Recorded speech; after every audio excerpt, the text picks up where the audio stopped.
messieurs, chers fidèles téléspectateurs, Balandia, Suprême Moléma News, bonjour et bonsoir. Par rapport à l'heure que vous allez suivre cette émission, je crois que vous avez appelé dans l'émission de la chaîne Mabino Suprême Moléma News. Moi, votre humble serviteur Bob Moléma. Merci à vous, merci à tout le monde, merci à Roman, Joséphine depuis la Suisse, merci à Miriel Makengu, Mimat la belle hollandaise, la carte qui gagne, merci à tout le monde. Merci à toute la famille Yamé, donc merci à vous. Et merci à tous mes amis, Abeka Prince, merci à toi, Patrick Aloumé, merci à JCC Ali, merci à tout le monde. Donc, on a vu que vous avez donné, on a vu ça rapidement, et nous, on promesse mon apôtre, on a vu ça rapidement que ça la moi émission mon robot rien que pour la bateau bazar na ba recette ko na ndako oyo ba ko ka publier on te ba ko ka la sango ba tuté pour la sango pa na Suprême Moléma News. Oui, il y a une maman très gentille, cette maman là alinami ko aider ba ko Kylian Nzambe. Elle s'appelle maman Joséphine depuis la Suisse. Elle fait une moto place à Zali, maman José. À Salaki boulette. Comment faire le boulette? La boulette, on a des tocos. Pour ça, on a bien un bon dimanche. Au lieu où on va dans un restaurant, on sait les boulettes, dans la salle. Vraiment, sans plus tarder, ne pas faire beaucoup trop de commentaires. Pour la maman filmé. La chaîne c'est pour tout le monde, c'est pas seulement pour nous, c'est pour tout le monde. Mais ton banni n'est pas à maman Joséphine depuis la Suisse, Banque mondiale.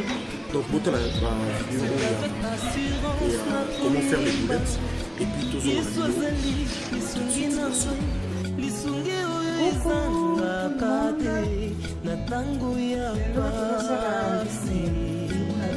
la marmite de Bob Moléma en Suisse. Et là, on a la boulette. Boulette nangai na viande hachée nangai ya 500 grammes.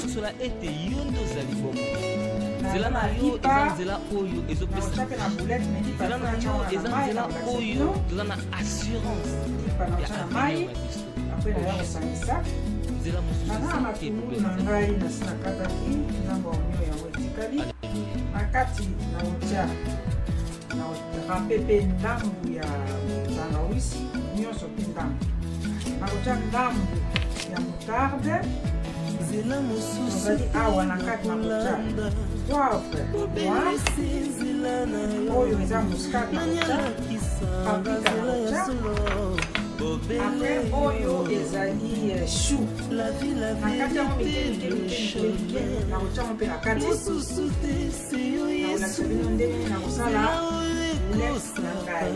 alors, Oudani, c'est biloko nyonso, na prêté biloko nyonso, comme ça, banda de Moulasso. Bayokisa masonité, papa ya orphelin, banabitike, mosuya baveux, la marmite de Bob Moléma en Suisse. Lelo na osala boulette na ngai naza na viande hachée na ngai 500 grammes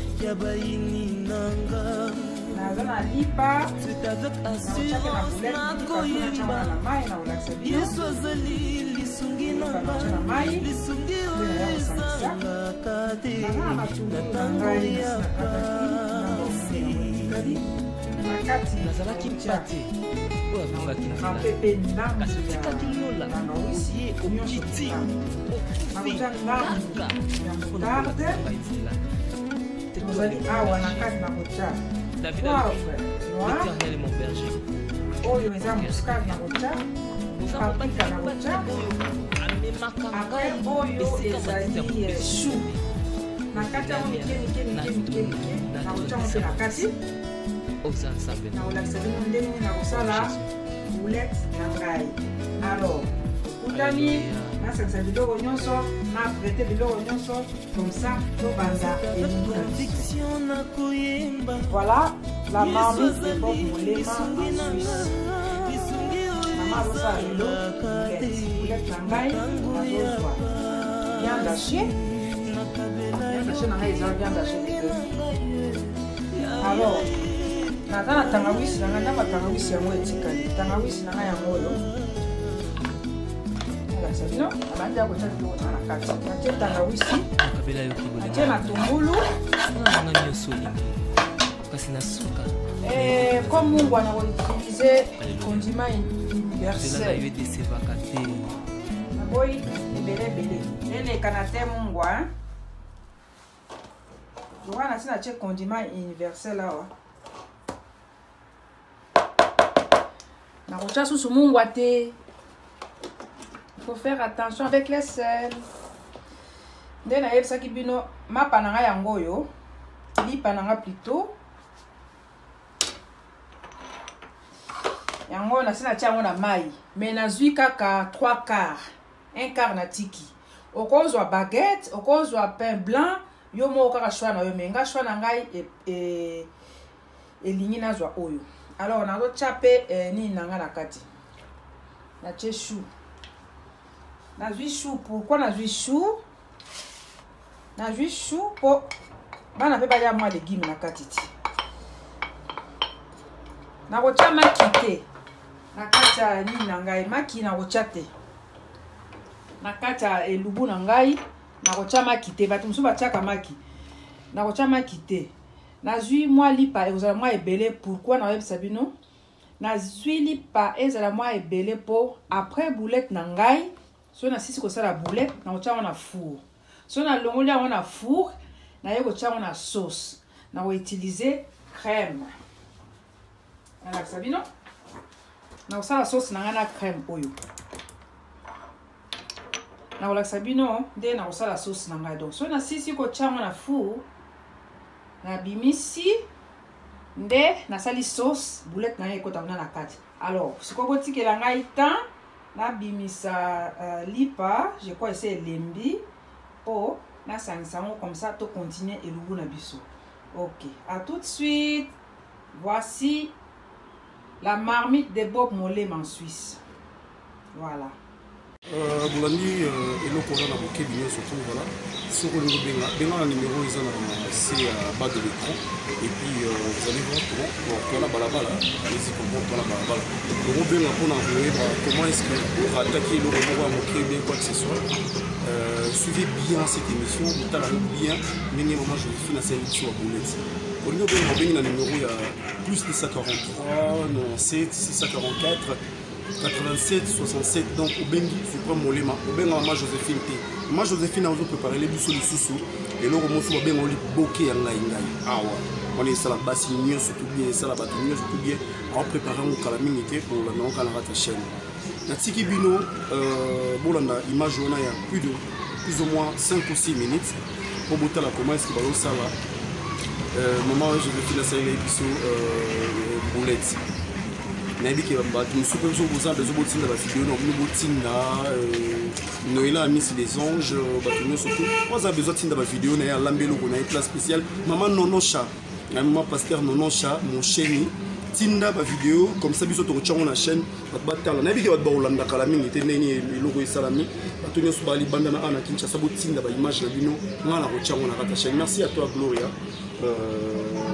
on a bien Mikolo Gloria beauté pour que la minute pour image moro douana il n'est pas dans une émission il y a make-up donc bientôt là donc dans P3 4 jours comme ça pour le cadeau fonctionner dans ligne bien. Merci na batnia sur soutenir la chaîne outi kala na komo na yesu banda na yesu bomo ezalité bisous bye to sanga na kata la recette na biso nde na bai ke na cha mafuta mukie oyo huile d'olive na oko cha n'importe quel mafuta hein.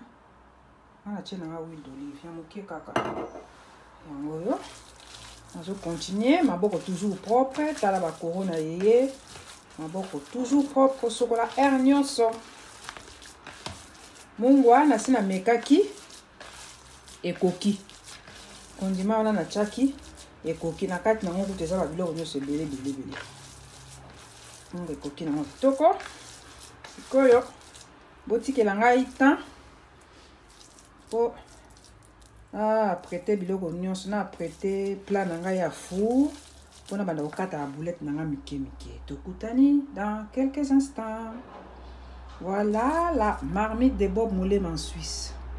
Bon, tozo continuer recette na biso ya boulette bacha chou Tozo continuer. Maboko na ngai na sina sokole za propre. Siko nazo tia ndambo ya paprika. Paprika na kotia belete po na kotia na sauce na osala. Na tia ndambo ya paprika. Na tia muscade. Na kotia pe muscade muke na sauce. Na tia poivre noir ebele pete. Kotia goût. Moutarde pe na tia ndambo. Ebele pete na lingi ebele belete. Voilà.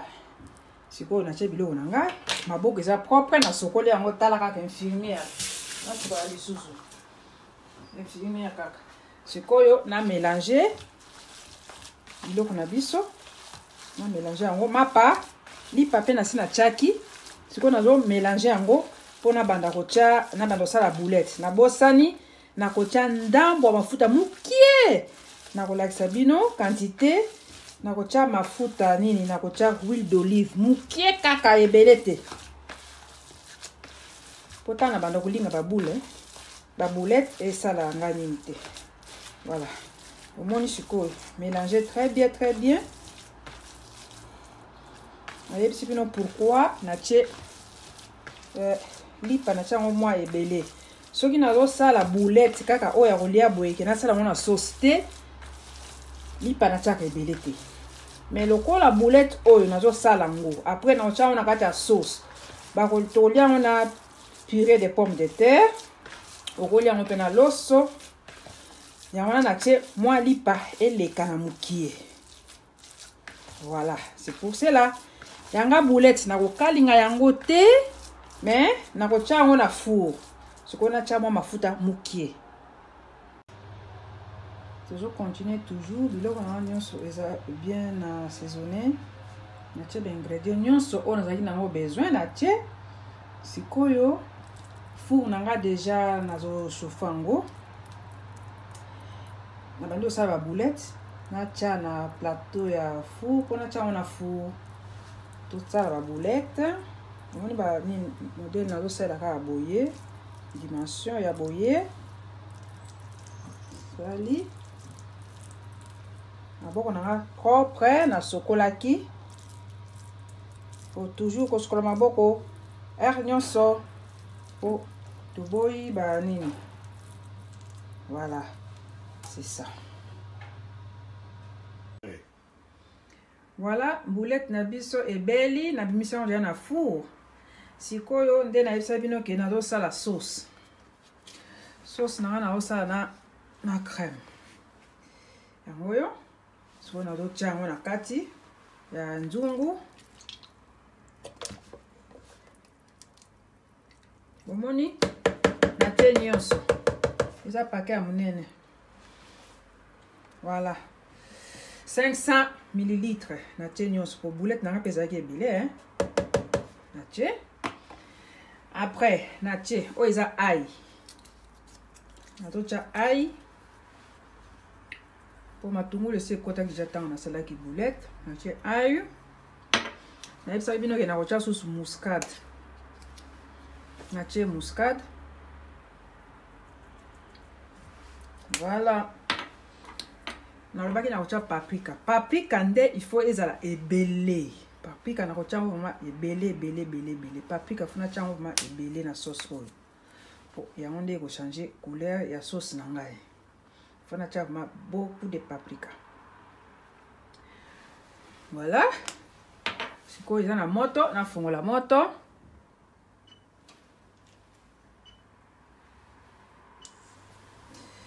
Na tikango etoka.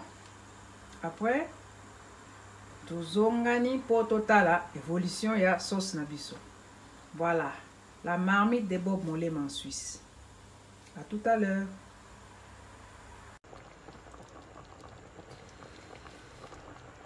Sikoyo boulette na biso yango bandi otoka. Se bandi kotoka boye na diminuer moto na tia yango a fait doux. Na diminuer, na tia a fait doux. Et toka malembe le pain crème wana et mélanger bien na paprika na tia na kati. Tiki yango et toka malembe. Ko tia moto makasi te. Po soko tia moto makasi et ça le rôle ici car crème on est dans le fou là et ça va bien te alors a fait doux et vous allez bien ce tout tiki temps na zipi tout tiki c'est quoi temps et toka comme ça après tout koutani pour na dresser recette na biso ya boulette na chou. La marmite de Bob Molema en Suisse. Nous allons continuer toujours avec la marmite de Bob Molema en Suisse. Ainsi, c'est comme ça la boulette nangai, y a on a tiré un plateau à four. Maintenant, il faut enfourner. Donc, on a un four. Four nangai a déjà préchauffé à 200 degrés. Voilà.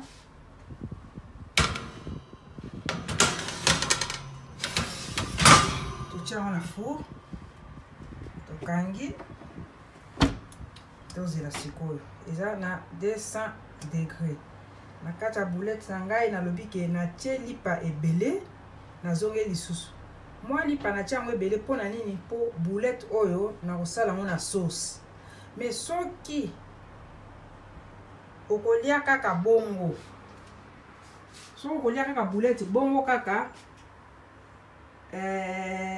lipa eleka ebele te sikoyo bopesanga quelque temps le temps boulette nangai ebele na four après tozongani pona ko sala sauce to continuer recette na biso la marmite de Bob Molema en Suisse. Sikoyo na lobi na bwaka mwa coup d'œil nangai na boulette nanga na four na tala soki ezo évoluer ndenge nini voilà tant ndenge komi ba père yango kute esimi na nini ezo évoluer bien ezo bela bien. Tout qui a en sous moi quelque temps et kakwa kitoko comme ça na kosala sauce. La marmite de Bob Molema en Suisse.